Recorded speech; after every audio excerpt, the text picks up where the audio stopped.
Welcome. I'm Lori Balderas, and I'm so happy you're here. I have a returning guest today, Jose Pulido. He is a former atheist and Yale MBA graduate who became a pioneer in teaching super effective evangelization skills after a mystical encounter with the Holy Family. His methods combine modern research with the timeless wisdom of sacred tradition. He is also a senior advisor at Omnia Catholic, a social media ministry aimed at supporting young adult ministries. He is a frequent presenter at the University Series in the Los Angeles area, a series that is aimed at supporting faith formation for adult Catholics.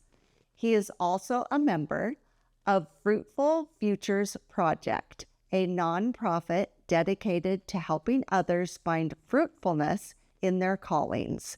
He was a guest on this podcast back in March of 2025, episode number 114, to promote his book, How to Evangelize Anyone. Please go back and have a listen to that episode and order his book. There are links in the show notes. He's here today to talk about supporting parish and ministry teams and how to develop and maintain healthy and supportive relationships. I think you will have a lot of enjoyment from my conversation with Jose Pulido. Well, hello, Jose. Hello, Lori. Welcome back. Thank you for having me again. Feels like you were just sitting here like yesterday, but you weren't. Exactly. And I was thinking, oh my gosh, I'd love for us to reconnect. It was just such a natural and fun podcast last time. It was. You were here to promote your book. Exactly. And it's still going. We hit the threshold for bestseller 4 times over. Wow. All because of being on Fresh Catholic. Yeah, exactly. Quite literally. Thank you so much. It's just, if you're an author, contact Lori. That's what you got to do. That's right. Or anybody. I'm easy. I'm an easy sell. I do want to say that we're going to put another link in our show notes for your book. I highly recommend his book, How to Evangelize Anyone. Mm-hmm. And it's a nice, simple little book where you can carry it around with you. You don't have to lug it around. It easily fits into your pocketbook, in your backpack, and you can order them for all your friends. The holidays are coming up. It would be a great gift for somebody. Good stocking stuffer.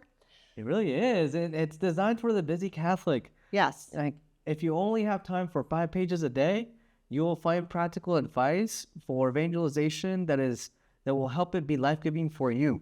Yes. So it's a very, very valuable book, and I really enjoyed it. So you're back, and in all honesty, you were really coming to talk about something else, but we're going to put that on the back shelf. We're going to keep that a secret. We don't like to give away everything here. Exactly. We like to keep everybody, wondering, wishing and wondering what on earth is going on over there at Fresh Catholic. Exactly. Okay. So you're here. It's interesting because my last week episode was called Rally Summer because I talked about when things don't go your way, you got to rally. Yes. So that's what we're doing today. And thank you for being so flexible. Like, in ministry, it's so important. It's like, wow, it seems like the Lord is willing for things to go in a different direction. And that's why I love working with you and Simon. And, that's one of the reasons why I love working in ministry. You get to discuss topics like patience and flexibility and hope, and kindness. And, at least that's one of the reasons why I work in ministry, right? Right. And it doesn't always pan out that way. Right. And that's okay in a certain sense because we still got the same general goal. Yes. Yes. And I do think, I was just having a conversation with somebody today because I am a wedding coordinator. Mm-hmm. And I had a wedding last weekend. And I was telling my friend, I said, before the wedding, everything that not could go wrong, but there was a lot of challenges I was being met with. And I even came home and said to Simon, all of the most challenging things that could be happening in this wedding are happening. And it was interesting because the bride and groom really, I don't want to say they couldn't care less, but they were that wasn't really what they were focused on. Mm-hmm. They were so focused on just their love and the fact they were getting married and they were so happy to be getting married, all that didn't like affect their day. Granted, they didn't know all the stuff I was dealing with, but I just looked at them getting married and thought, that's what it's all about. Is like I feel like a lot of Catholics, in my opinion, tend to put God first, tend to put the important things first.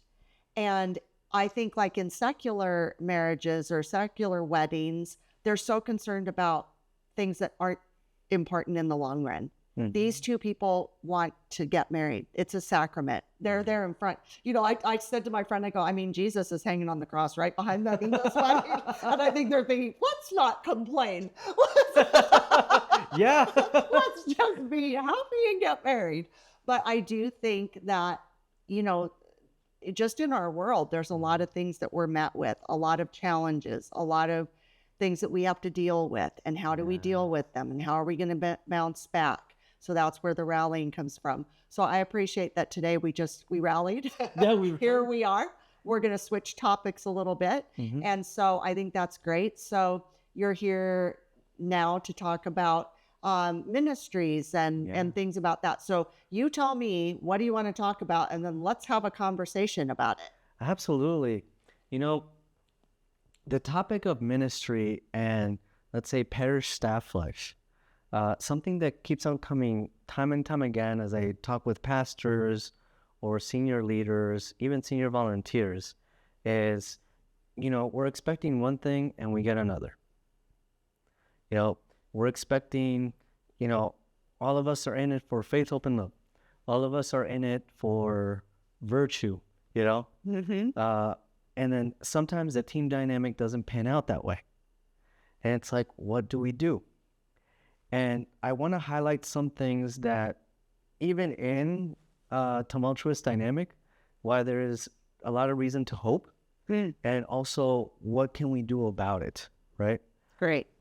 The main reason I want to highlight that there's reason to hope, even when there's a tumultuous dynamic, is I have found an incredible level of commitment to the parish from basically staff across even decades.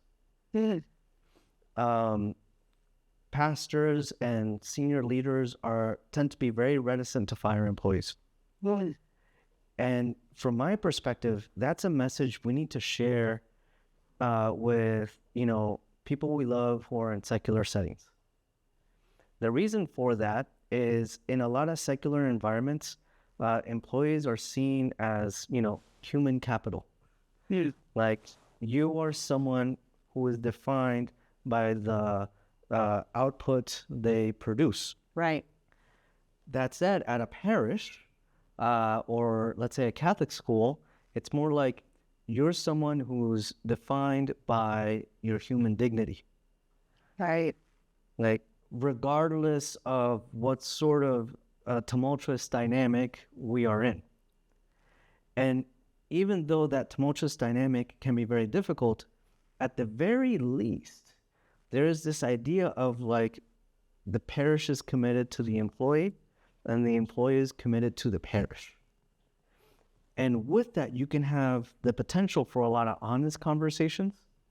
And you can also have like the potential to be a beacon of commitment to your community, to the world. Like, hey, like we really care about Lori, we really care about Jose, we really care about Simon. So again, like nobody likes being in a tumultuous dynamic. And, if you're in one, and if you're like in a terrible one, yes, your feelings are valid. It's awful, right? That said, it's like part of why that dynamic exists is because the parish really does believe in the dignity of every human person, including staff. That's very unusual in, work culture in the United States. So I'll pause there. Do you have any reactions to that, Lori?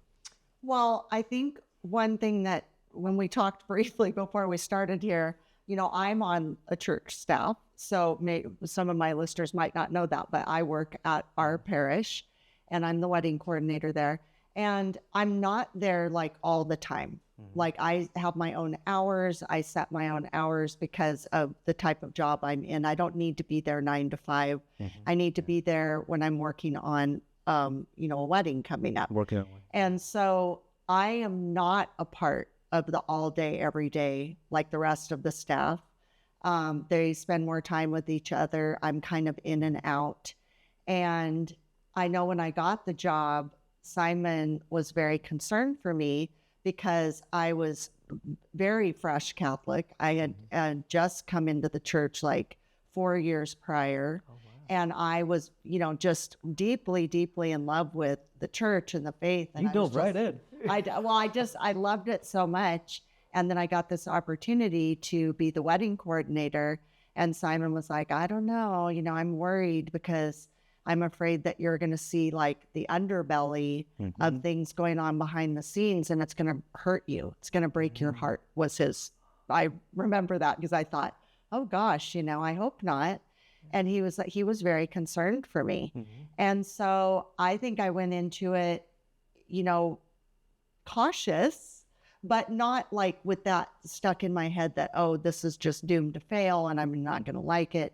And for the most part, like in the beginning, I do know that I really loved working there as far as like I stayed out of any drama and trauma. I just kind of like kept in my own lane. And I just thought if people have an issue with each other, I don't really want to get involved in it because I'm not involved. So that's a good general policy, by the way. Yeah, like why would I get involved?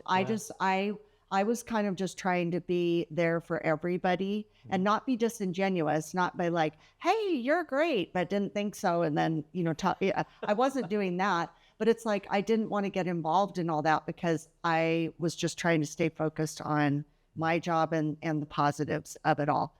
And over the years, it's had some ups and downs, and I have unfortunately gotten involved in some of the drama and the trauma, and it has affected me and it has made me sad.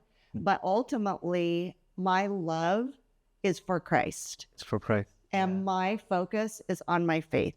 Yeah. And my job is to make the couples feel happy and confident with getting married at the church and doing my part to make that happen. And so that's my main focus. And I do have, for the most part, it's like, I love working at the church. I love the staff. I love my job. And when there is a problem or an issue, I pray about it. I talk to Simon about it. I have, I don't want to call it a spiritual director, but I have somebody that I can discuss it with, and I feel supported. Yeah. So all that has worked out, but that is kind of a part. And I would say like in any job, it's kind of hard because you're dealing with a lot of different personalities. Yeah. But I definitely agree with you that having a job in the secular world is remarkably different than having it in the church. And I think we also, I'll just speak for myself. I also don't want to handle things in a bad way because I'm there for the Lord. I'm there. My job, that's one of the beautiful parts of working at a church is that, like I've said this on the podcast before, I love it that I can pray at my job. Yeah. I love it that we can all pray as a group at my job. We can all pray. I love that we can all talk about our love of the Lord and our goals for service and our goals for the success. And I don't mean like monetary success. I mean the success of the parish. Like the impact on couples you shepherd. Right? Yes. Or just in general, like families. the families, and like we want to make our parishioners feel happy and safe and all those things. So I loved that about having this job. Exactly. And that's extremely exciting. Yet there's a ton of, young people, let's say Gen Z, Gen Alpha, and they're wondering, where can I find meaning? Where can I find community? Where can I find connection? And what Lori's saying is a common theme when I talk with parish staff, even all over the country. Like, family is important to basically every parish staff member I've ever talked to. The Lord, like authentic connection with God, neighbor, and even connection with your own self. Like, those are themes that come time and time again. Prayer. You know, one of the most common complaints I get from parish staff is I wish I could pray more with my colleagues, Oh, you know? And it's such a beautiful complaint because it's like, interesting. you know, like, oh, you know, how do I bring it up? Like, you know, praying before the staff meeting or, you know, whatever. And it's like, so a lot of it is, you know, regardless of where the team dynamic is at, you know, whether you're stressed out during the peak of Lent, right? Or the peak of Advent, or, you know, you're everyone's thriving, right? Just like a huge caseload, for example, or maybe there's like some miscommunication, right? You can always rely on the fact that you're all committed to the mission of the kingdom. Right. And that's very thrilling, Yes. you know? And like everyone really, I know like, wow, Jose must be speaking in hyperbole. I've talked to parish staff all over the United States, and I can confidently say that people who work for parishes really care about people. Yes, I agree. Like really, really, Or they should. or they should. But and I mean, I'm sure there's people that don't, or maybe I've just met really good liars. I mean, I guess that's an option. There's really two reasons why people work at a parish. They love God. They love neighbor. You know, and I guess C is all the above, you know? Right. And that, again, this is so important to share with, you know, people that are maybe wondering, like, can I ever be part of a community that loves me for me? Right. And I'm here to tell you, like, yes, like, there's imperfection and we are human vessels. And you might hear about certain, you know, disgruntlement or miscommunication or poor dynamics, right? Just time and time again, you can come to the parish. And in a sense, because you can see throughout the life of the team, you know, over the decades, you know, maybe there's a rough patch of a couple of years or so, right? It's like to have an authentic relationship within a team that is basically committed to working together over decades. Yes. Those rough patches are going to come up. It's safe enough to have those rough patches. And that's why I'm here to tell you, like, there are environments for you to be authentically welcomed, for you to authentically work out a team dynamic. And it's, in a certain sense, it's very beautiful from my perspective. Well, and I feel like, at least in our staff, I feel like we are a family. Like we have a very, I would say, a family dynamic. You know, I feel like I get the sense that we all love each other. I get the sense that some of us have some little issues with each other, but that's typical when you're a group of humans. I do, you know, I do believe that we all are there for a good reason. I'm wondering though, what do you ever find where there's a staff and they're the bulk of everybody, you get this really great sense, and yes, everybody's there to build the kingdom, and yes, everybody's there for the right reasons, and they want to help others, and you know, they're not getting that out in the secular jobs, so it's like they're working in a parish, and it's like the ultimate, you know, goal, or I don't want to keep using like success, because I equate that with like monetary things, but so moving forward in this conversation, when I say success, I'm meaning like that the parish is thriving and people are happy and they're getting married and they're having babies and they're, you know, receiving their sacraments and they're being fulfilled and filled up by the Lord. Okay? Like it's a life-giving parish. Right. So if you have a staff and you feel like somebody isn't really doing those things, like it's kind of like, what if there's a person that's maybe like a bad apple in the barrel? Oh, what if there's like a bad apple in the barrel? Yeah, there's a like a few things worth looking at. You know, one, it's entirely possible that maybe just people got off on the wrong foot. You know, scientifically. What if the shoe's been on the foot for a long time and it's getting a little stinky? That's totally possible too. Yeah, like what if? Yeah. What if we got off on the wrong foot? 10 years ago. Yeah. That, right? I mean, the most important thing to have aligned is the goal. Mm-hmm. You know, so if the goal is we're all going to glorify the Lord, we're all going to build the kingdom, and Lori's part is excellent facilitation of the sacrament of matrimony, right? And she knows what she has to do there, and then the director of religious education knows, okay, my role is OCIA, you know, might have to coordinate with Lori in case, you know, one half of the couple needs to be, you know, skilled up in the faith, right? Like, people know the roles, they know the mission, right? Mm-hmm. Now, let's say there's just like a bad feeling, Mm-hmm. you know, between Lori and the other person. By the way, I don't actually know. No. We haven't talked about. Wow. I just made up a situation that I think is plausible, you know, given like roles that I know in the general Catholic, American Catholic Church, you know. Let's say there's just like a bad feeling, you know, and that affects everything, you know. Mm-hmm. I find oftentimes just learning the basics of effective communication skills goes a long way. Because again, fundamentally, why do people work at a parish? They love God, they love neighbor, you know? It's like, and there's might even be just a lot of like confusion even like, hey, I thought I'm working in this parish because we all care about virtue and yet I'm not seeing that. You know, like why is that? And I think ultimately it's sometimes people do not know basic communication. Mm-hmm. And that can be hard to believe. Just looking back on the past, you know, 10, 20, even 30 years, right? A lot of ways we learned communication skills are no longer essentially there. Right. You know, so it's totally normal for someone to grow, like be born in one city in the United States, then move to another one, then move to another one, and then they wind up in, you know, let's say their 30s or 40s in, let's call it their last city, right? Mm-hmm. But the people that they're working with in the parish, they've been there their whole life. Mm. So there's all these sort of like micro signals, like microculture things that are kind of missed.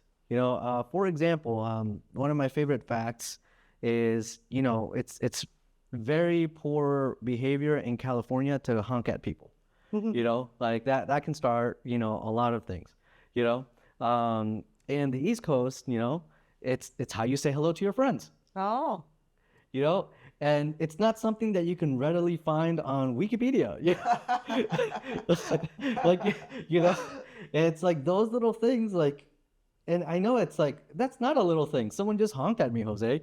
It's like, well, you know, from the perspective of someone that moved from the East Coast, it's like, I said hello and now everybody hates me. Yeah. So learning the basic fundamentals of communication and adapting them to the particular cultural setting solves a lot. Mm. Like, in my experience, it solves 95% of situations. The other part is showing people that if we're really, really, really serious about ministry, you know, and we're willing to learn these skills, like forgiveness is just part of the team dynamic. Mm-hmm. And the Bible does not shy away from that. You might be wondering, I don't really see a whole lot of organizational behavior in sacred scripture. The conversion of Saul. Saint Ananias, when he heard that, you know, the Lord called him to basically heal Saul's blindness, right? Right. Saint Ananias' initial response was, do you know what evil things this man has done? Oh, right. That's what he said. And God said, oh, no, I've never heard about that. I mean, it's kind of funny. He asked him, like, Lord, do you know? Yeah, exactly. Of course he knows, right? And the Lord's response is essentially, he's going to be immensely helpful in the mission. Yeah. And he will suffer alongside you. Yeah.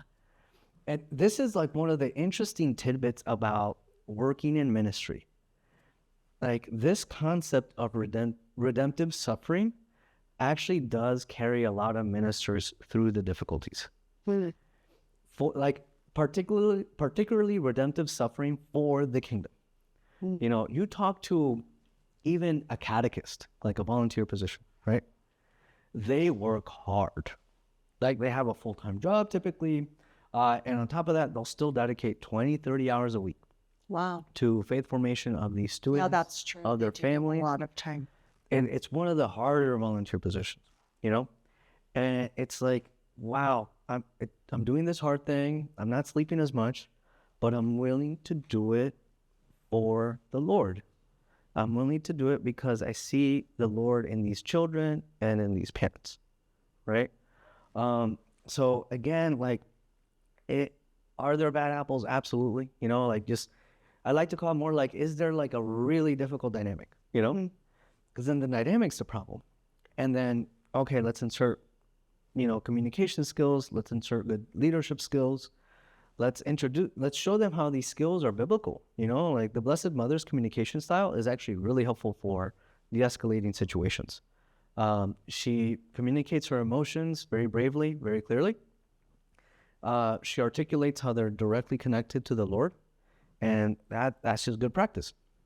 Even St. Joseph, actually, we can learn a lot about communication from him regarding I didn't ministry. say anything, but because of other ways he communicated. Yeah, like how he listens.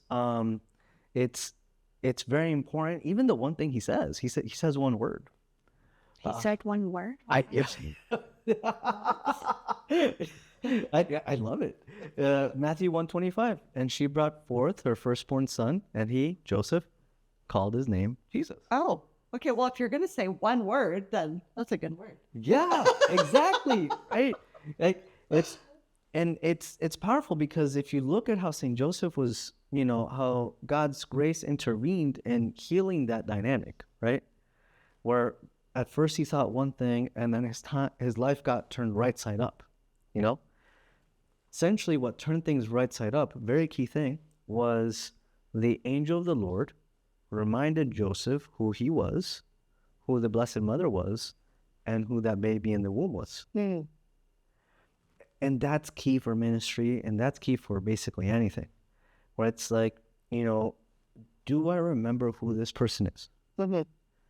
You know, and last thing I'll say, courage is really important when turning around a dynamic. Courage doesn't necessarily mean like, hey, we're going to talk about what happened on, you know, March 13th, 2017, you know? It doesn't necessarily mean that. It doesn't have to be that head on. Courage could mean like, hey, can we all agree that maybe we don't like the flavor of the air? Yeah, address it. Let's address that. It doesn't feel right. Right. And we all value relationship, you know, otherwise why are we here? So let's try something, you know? And we might even just say, okay, you know, for some inexplicable reason, we might not like each other. That's okay. How about we just very intentionally try to like each other? And that's a conversation you can have in a parish that is actually very difficult to have in a secular environment. In a secular environment where your job is to, you know, increase, I don't know, the sales of widgets, you know? It's like, well, I don't know if we actually have to like each other. Yeah. Yeah. There's no, well, like accountability or no, what do I want to say? I have it in my head, but I can't. There's like a limit to there isn't, because in a Catholic parish, Yeah, we're at stake, I would say. Yes. Yeah. Like, there is this expectation that when the Lord says, right, hey, before you go to the temple and offer the sacrifice, you must be right with your brother. Right. That also includes your colleagues in the parish. You know, and that is very exciting, you know. Now, are we all human? Yes. And that said, and I keep on emphasizing this point because I think it's so meaningful to people, right? Is it's okay to struggle. You do not have to be a perfect family member. You do not have to be a perfect community member. Yes, there's boundaries, right? Like, don't commit crimes, you know? You don't have to be perfect. We can struggle. And that actually creates greater confidence later in the sort of like relationships formed within that parish community. Right. You know, I tend to think also, I get what you're saying too about things are handled in a certain way in the secular world. I feel they are handled differently in the parish. when there's an issue, we're supposed to try to go to the person first. Yeah. Where it's going. And then if that doesn't work, you try the next step and the next step and the next step. And then it says, I'm paraphrasing, brush your boots off and move on. Yeah. Like you have to try. You have to try. And I do think that it is, I do agree with you that in our world, we're not good at communicating these days. There's a lot of yelling going on. There's a lot of like, I'm right, you're wrong. I'm not going to budge. You know, there's a lot of that. There's a lot of like power struggles going on. And I do feel in the church, it's a little different thing, like in ministries and everything. Again, humans, people want their own way. They want, you know, but honestly, I agree with what you're saying is for the most part, everybody's like, well, we have this goal that it's not really about how I'm doing it, how you're doing it. It's that the goal we need to do is get this task done for service of others or for the good of the parish. Yeah. So I do believe in that. I do think it's frustrating. I do like to communicate. I do think it's good to like, you know, talk about things, talk them through. I wasn't always good at that. I'm not saying I'm good at it now, but I'm better than I used to be, certainly. And if something doesn't sit right with a person, you should be able to say, can we have a talk? Because, you know, I would like to talk through this. Yeah. And then, but that doesn't mean they're going to respond well. Okay. Correct. So like you can go in very kind and very soft, very Blessed Mother-like, very Jesus-like, and say, you know, hey, can we talk about this? Because I'm not feeling good about this. Like maybe we could, you know, clear the air. Yeah. Okay. Well, some people respond to that and some people don't. And so I think it's good to say what you have to say.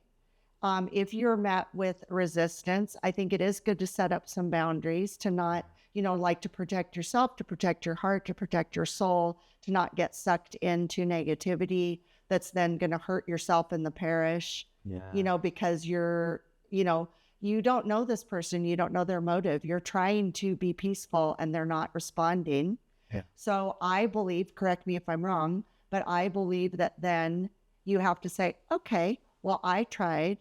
And Lord, please take this. Absolutely. Yeah. One of the things I've been really working on the past few months is I was in the Adoration Chapel, which I get my best, you know, from Jesus. He talks directly to me. And like he'll say these things to me, these directions to me. And he's like, Lori, look, when you're struggling with somebody, look at me. Just look at me and I'm going to handle it. And I just heard a thing the other day from Bishop Aaron, and he's basically saying in this talk I heard where he's like, the Lord sees all. Yeah. Let him do what he needs to do. It might not happen when you want it to happen, but let him handle things and people, including yourself. Let him handle things.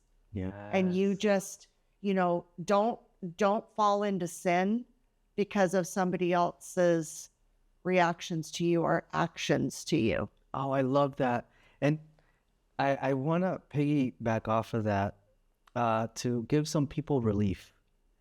If they're in that exact same situation where they tried what was reasonable or even above that, and they're like, you know, I just want to entrust it to the Lord because I don't know what else I can do. Right. Now, wait, hold that thought because we got to go to a break. And that'll make people come back. Yes, okay. You'll have to come find back. out. You can't know until you come Cliffhanger. back. So we'll be right back. What is happening at Fresh Catholic? Thanks for asking. Well, we have a weekly podcast with lots of topics and guests, and Fresh Catholic Daily, the daily Mass readings. Listen on all platforms and watch on YouTube. I also do short videos every day on Instagram and Facebook at Fresh Catholic. Like, share, subscribe, rate, and review. These are such simple ways to help us out. The other ways you can support our mission of drawing people to the faith or back to the faith are by becoming a Patreon or sponsor. Also simple, but so needed. Our website, freshcatholic.com, has an online store with merchandise, a blog, comics, and Fresh Catholic courses with educator Charles Merritt.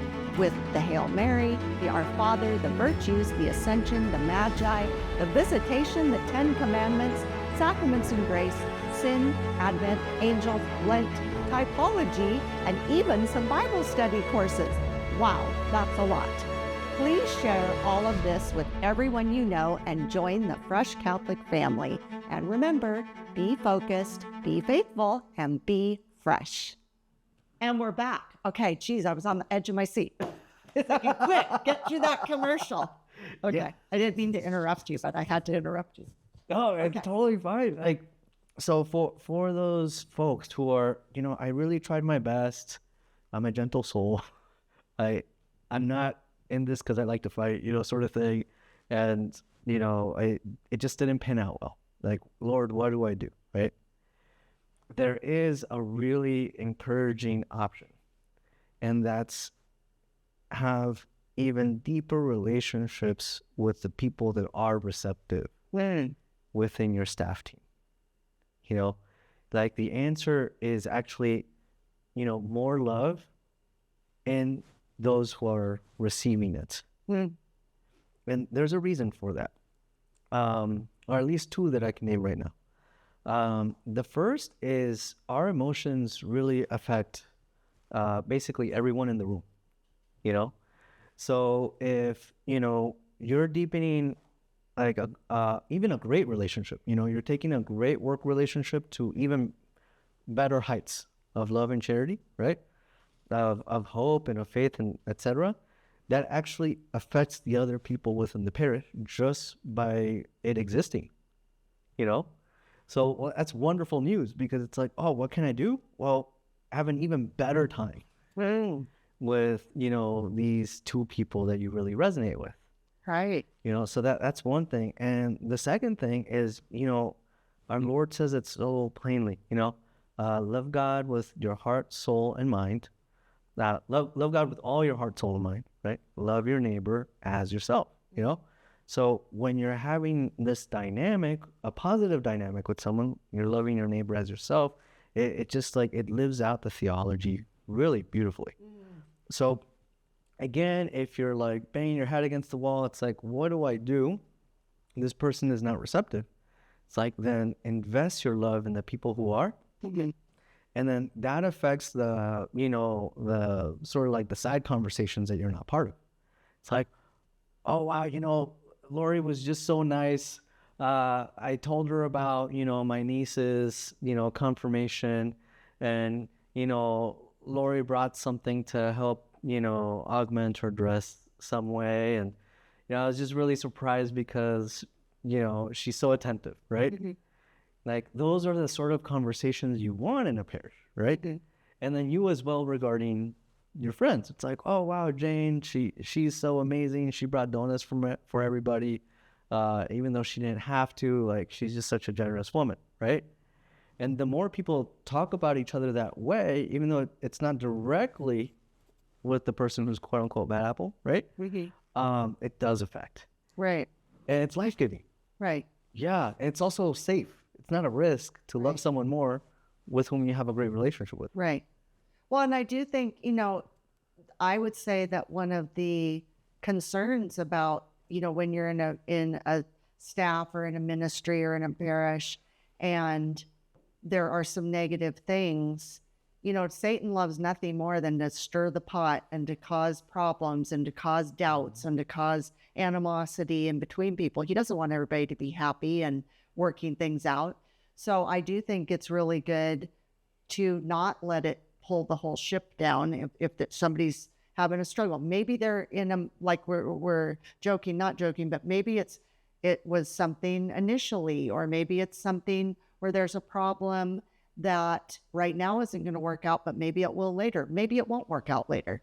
But if you let that one thing pull everything under, then that's really like the worst case scenario. It is. So you're right. It's like, even, out in the world, like I don't want to say like in the parish or in the staff I'm involved in, but I've had past experiences where people who have their mind set up about me have made a decision, and then it affects me, and then I'm not acting like my normal self.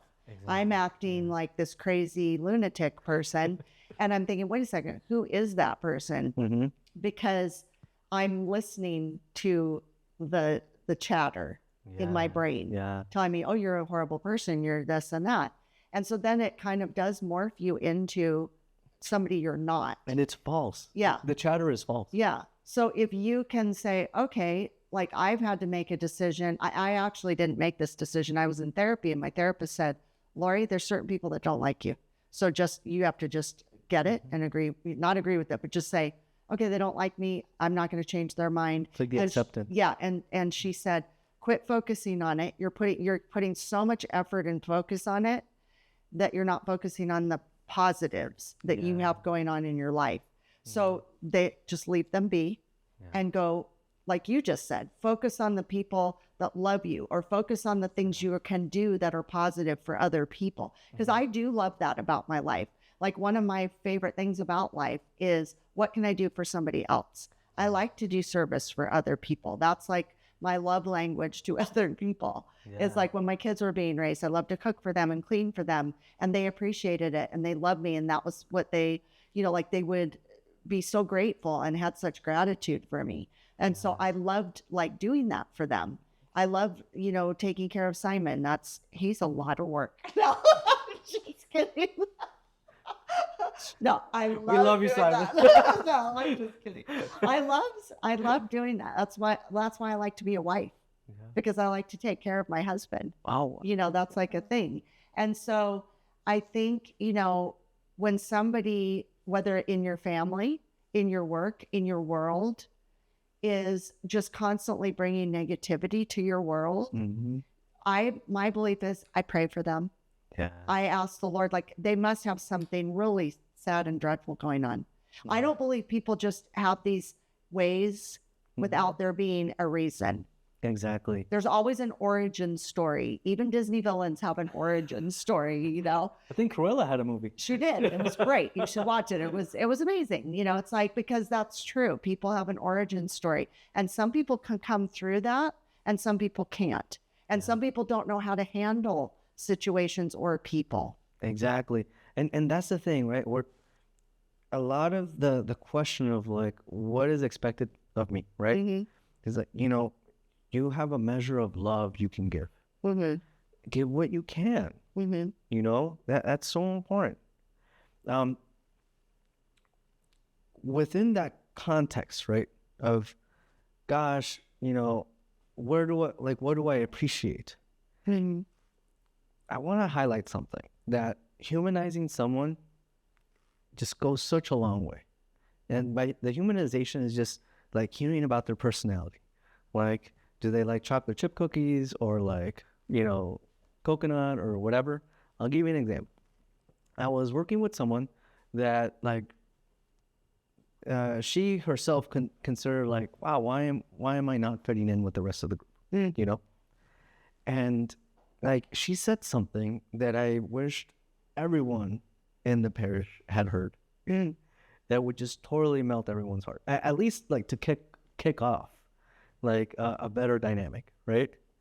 And, we were discussing hobbies and just what she actually enjoyed about her position.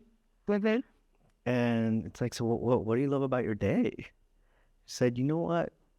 I love hearing over here the sound of children playing. It's like, you could think a lot of things about someone. However, if you hear that they're the type of person that loves to have the sound of happy, joyful children playing in the background as she's getting work done, like, there's got to be some bridge there. Yeah. And it's okay to get to know each other more. And again, like, you might be looking at me like I'm crazy, like, but you don't understand. Right now, I don't even have the opening to get to know this person. Yeah. It's like, we can pray for opportunities. The Lord might open them up. We never know when they might come. That's it. Now that you know that, wow, them being humanized in my eyes and me being humanized in their eyes is a potential solution, Right. your brain is going to start scanning for those opportunities, and you might just win the lottery. Yes. Yeah, let's always look for those opportunities. One of the things I want to highlight Well, is... and everybody has something good about them. Everybody. Everybody does. Everybody honestly. has an I mean, opportunity for that relationship with I God. have, yeah. I mean, I didn't personally know Hitler, so I can't say about him or Osama bin Laden.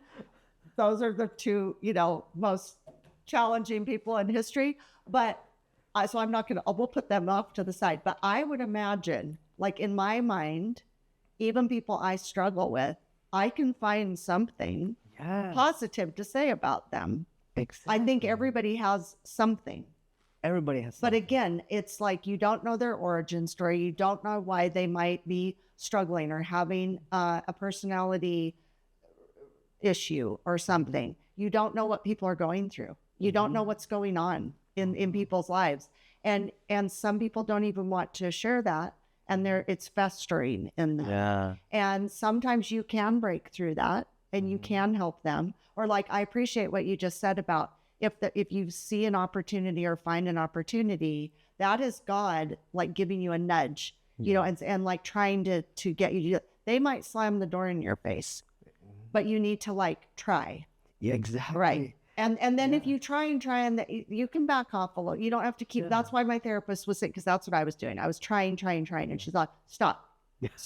Just be you, go do you, be your normal you. And if they gravitate to you, great. If they don't, you're still just being you, which I thought was great advice. Absolutely. Yeah. Like instead of me being the other person I was turning into, she said, Lori, just be you, go be you. And then maybe they'll come and maybe they won't. And so I think that's really smart advice. Again, in your family life, in your work life. But I do think we really do have a different sense being a staff of a church. Yeah. I mean, I do really think that there is just a different feeling. I've worked in other jobs and then I've worked in a church.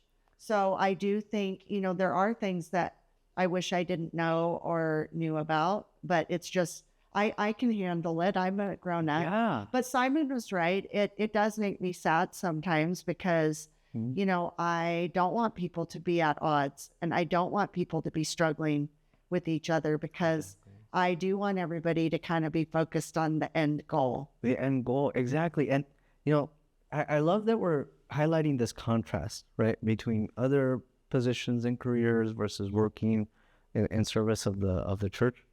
That maybe this is a good time to share with you like one of my favorite things. Tell me. Okay. And it's gonna surprise audience, right? Because I'm admitting weakness in itself, right? I love that often that when needed, people will have mercy on me, and that's unusual, Right.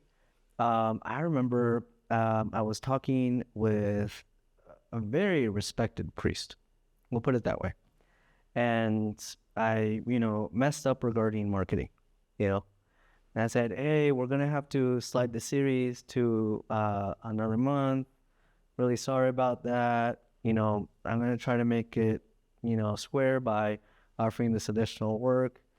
And he could have totally said, oh, sorry, we have a full calendar, let's touch back, 3 years from now, right? Basically never. He responded very fast. And he said, totally understandable. This works. Let's make sure to book the dates. Like that level of mercy. Right.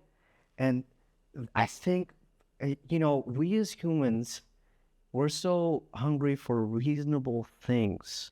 We're starving for them. Like mercy, being in a workplace where people care to understand you and where you care to understand others. Dedication for an eternal mission. Like the thriving of families, the thriving of the kingdom, right? Just in particular, mercy is one of the reasons I love the work that I do. It's like, wow. And that also means I can show mercy on others. Right. So if you get nothing from this, right, the flaws that come out in the ministry dynamic are actually oftentimes one of the things that at least I'm most grateful for. I don't have to be perfect. And it doesn't mean that I abuse that. I'm still an adult and I have responsibilities. It's just I don't have to be perfect, and that lets me have a more life-giving life. Right. One thing I wanted to talk to kind of shift a little, not really, but you said something in the beginning, and I want to circle back about it because I think it's a really important thing to bring up to my listeners. So you were talking about like young, well, maybe not young people, any people who are looking for something of purpose in their life. Mm-hmm. And I feel like there's so many people that don't have a thing that they really want to throw their life into. Mm-hmm. And, you know, I hate to always blame stuff on COVID and everything, but I do feel like things really shifted at that moment. They did. And I think people became, you know, where they were at home all the time. They didn't care about what other people were doing. It really did shift so much. And I think there's probably other things involved, but I can't really identify them at this moment. But I do know that when a person feels worthwhile and needed and can do something for someone else, it makes their problems or their insecurities or anything negative, I would say, disappear. Or at least like, it's a huge factor. Yeah, it diminishes it a lot because then they're putting somebody else's thing for. That's why when people become parents and they're very self-absorbed, honestly, before you have children, you're just kind of like, you're doing your own thing and you're used to not having to be accountable to somebody else. And it's like, before you get married, before you have children, you're leading a whole different life. Yeah. And then you get married and you have another person that you're responsible to and for, you know, and then you have these children. And you need to be, and children are life or death responsible. Absolutely. Like, you need to be on the ball. but finally it's a thing of like, oh, I have to put this person's needs before mine. Yeah. Okay. So that is I believe one reason God created marriage and family is so that we're not always thinking about ourselves. We're thinking about somebody else. But I think when kids today, I've noticed this, like this isn't something new. This is something I've always noticed. When you have children, like whether they're your children or other people's children, when they're acting up and you'll say to them, can you help me? I need help. Can you come help me? Oh, the little kids love to help. Yes. What can I do? What can I They do? feel needed. They feel necessary. So then you put them to work. Oh, they love it. Yeah. Now, maybe not teenagers. Maybe when you say to teenagers, you know, I need your help. Can you rake the leaves? And they go, oh my good heavens. You know, it's like, but if you give a child a task, whether he's a teenager, you know, you start them when they're little because then they want to help mommy and daddy. They want to help. They like it. They like to work alongside of mommy and daddy. They want to work alongside grandma and grandpa. They want to do things with you. They want to do things. Yeah. They want you to feel capable. And this is how we create capable humans. And then when they're a teenager, if you say to a teenager, do you want to work for me? No, the answer is going to be no. But if you say, let's do this together, this would be great. I'll bet you, and I've heard this years later, a person will say, when my dad asked me to build a shed, at first I thought that was the worst thing in the world, but we got to spend great time together. Yeah. You know, this is how, and then that, I believe, then you're teaching them when they go out in the world. Like I used to do volunteer work all the time when I was a kid. That was a thing. I wasn't a religious kid. That wasn't due to religion. It's just my dad was a very loving, kind, giving. He was a scout leader. So he was very involved in service. My mom was raised by a scout executive. So they were very service related. And so I would go do a lot of volunteer work as a child. And consequently, I had my kids doing volunteer. That's wonderful. So you become like, it's not always about you. It's about how can I serve someone else? Yeah. I think like sort of when we're talking about children and teens and, you know, adults, etc., I think one of the most challenging words in scripture is we and us. Really challenging. I'll give you an example. You mean instead of me and I? Instead of like me and you, it's us. It's a very healing word, actually. Right. Give you an example. It's uniting. It's uniting. Yeah. Uniting people. Oh, absolutely. Like Unifying. So Saint Joseph in the Gospel of Matthew, um, Matthew quotes Isaiah to illustrate sort of the justification of why our Lord had to be named a certain name, you know, and why certain things have to happen. And the quotation in Isaiah was like, "And behold, the virgin shall be with child and bring forth her firstborn son, and they shall call him Emmanuel," which being interpreted is God with us. Okay. Isaiah doesn't actually say that exactly. Isaiah doesn't say they will call his name Emmanuel. Isaiah says she will call his name Emmanuel. Now, you might be wondering, Jose, what is the difference between she and they? You know, in a practical sense, this child is still going to be called Emmanuel, God with us. Well, if you're Saint Joseph and you know Isaiah like the back of your hand, and you know that, you know, this woman is pregnant with child, and you're assuming like good things about that, it's not clear whether you should be in the picture. Right. Because it's she will name him. Well, However, the angel of the Lord appeared to him, and the angel literally says, "You shall call his name such and such," right? right. Okay? So the fullness of the interpretation is that she from Isaiah is not an exclusive she. That the actual full interpretation is they. So it's not only that Saint Joseph got this opportunity to love Jesus and the Blessed Mother, is that Joseph got this opportunity to also receive love. Right. And we see that often in Scripture, like so much it's embarrassing we don't talk about it. The law of love. Love God with all your heart, soul, and mind. Love your neighbor as yourself. Like, you can interpret it as like, love your neighbor as if they were you and forget yourself. Another way to interpret it is, you have love for your neighbor, and that is proportional to the love you have for you. Right. And like, you know, it's like you and I make up the we. That's important. If we, as, you know, people in ministry, say, you know, let's say we see someone with a broken heart praying at the chapel, okay? And we totally believe that giving that person understanding, empathy, maybe even like a touch on the shoulder and a warm cup of something like tea or coffee is a good thing. It does not stand to believe that we should not be treated that way as well. Right. So I think like we, within the context of Scripture, meaning you, me, God, all of us together matter, that's very controversial, yet very healing. Yeah, I do think, you know, encouraging people to seek out ministries. You know, every church has ministries, as far as I know. Every church needs people to volunteer. I think it is really important. It helps you, you know, as a person, as a couple, as a family.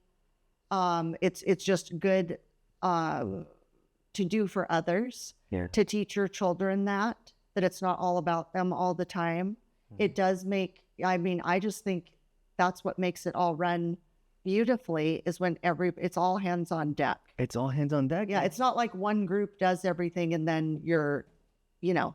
Exactly. I mean, that's how the church runs, is by people. But it is really good for people, because there are people out there that are lost and they just don't, you know, I don't want to say they don't have anything to live for, but sometimes that is true. Yeah, like love is so essential, in the sense that what you're saying is like, people need to know that they can love. Yeah. Right. And also it's important that people know that they can be loved. Yes. It's the two-way, you know, and I'm always floored by Christ's example going up to Calvary. Like, instead of adding weights to the cross, he added Simon of Cyrene. Right. You know, like, and Simon, in a sense, was invited to like perhaps the most important ministry ever. You know? Yeah. Like, He was reluctant, but he he was did it. reluctant, and he did it. And at the same time, the Lord like received him. Right. You know, Saint Veronica. Was You know? my patron saint. Oh, is she? Okay, perfect. Like, you know, she gave to the Lord, he received it. And sometimes we get to be Saint Veronica, sometimes we get to be our Lord. Right. And it's important that in the course of our lives that we eagerly accept being either or. Yeah. Sometimes we receive, sometimes we give. The key is that within the context of the ministerial relationship, we're committing to being that two-way. You matter, I matter, therefore we matter. And on that, we're going to have to end the podcast. That was a perfect spot. Because we're at our time limit. Oh my That was goodness, okay. it. Look at us. We did a full hour off the cuff. That's amazing. So, like, can I get like one more word in? Like, One more word. okay, I love... Maybe a couple more words, but yeah. I love supporting teams, whether it's parish staff, senior volunteers, you know, pastoral council, finance council, etc. Whether you have a great dynamic, a funny dynamic, everything in between, you know, reach out to me. I'll give Lori my email to put in The show notes. in the show notes, and you know, reach out. I'm always happy to have a conversation. Excellent. He's the guy. He's the guy to go to. Okay, well, thank you for coming today. I really enjoyed having you, and I'll have you back. Amen. I'm glad. Amen. Okay, thanks for coming today. Thank you for coming today. Thank you. Love you. Bye.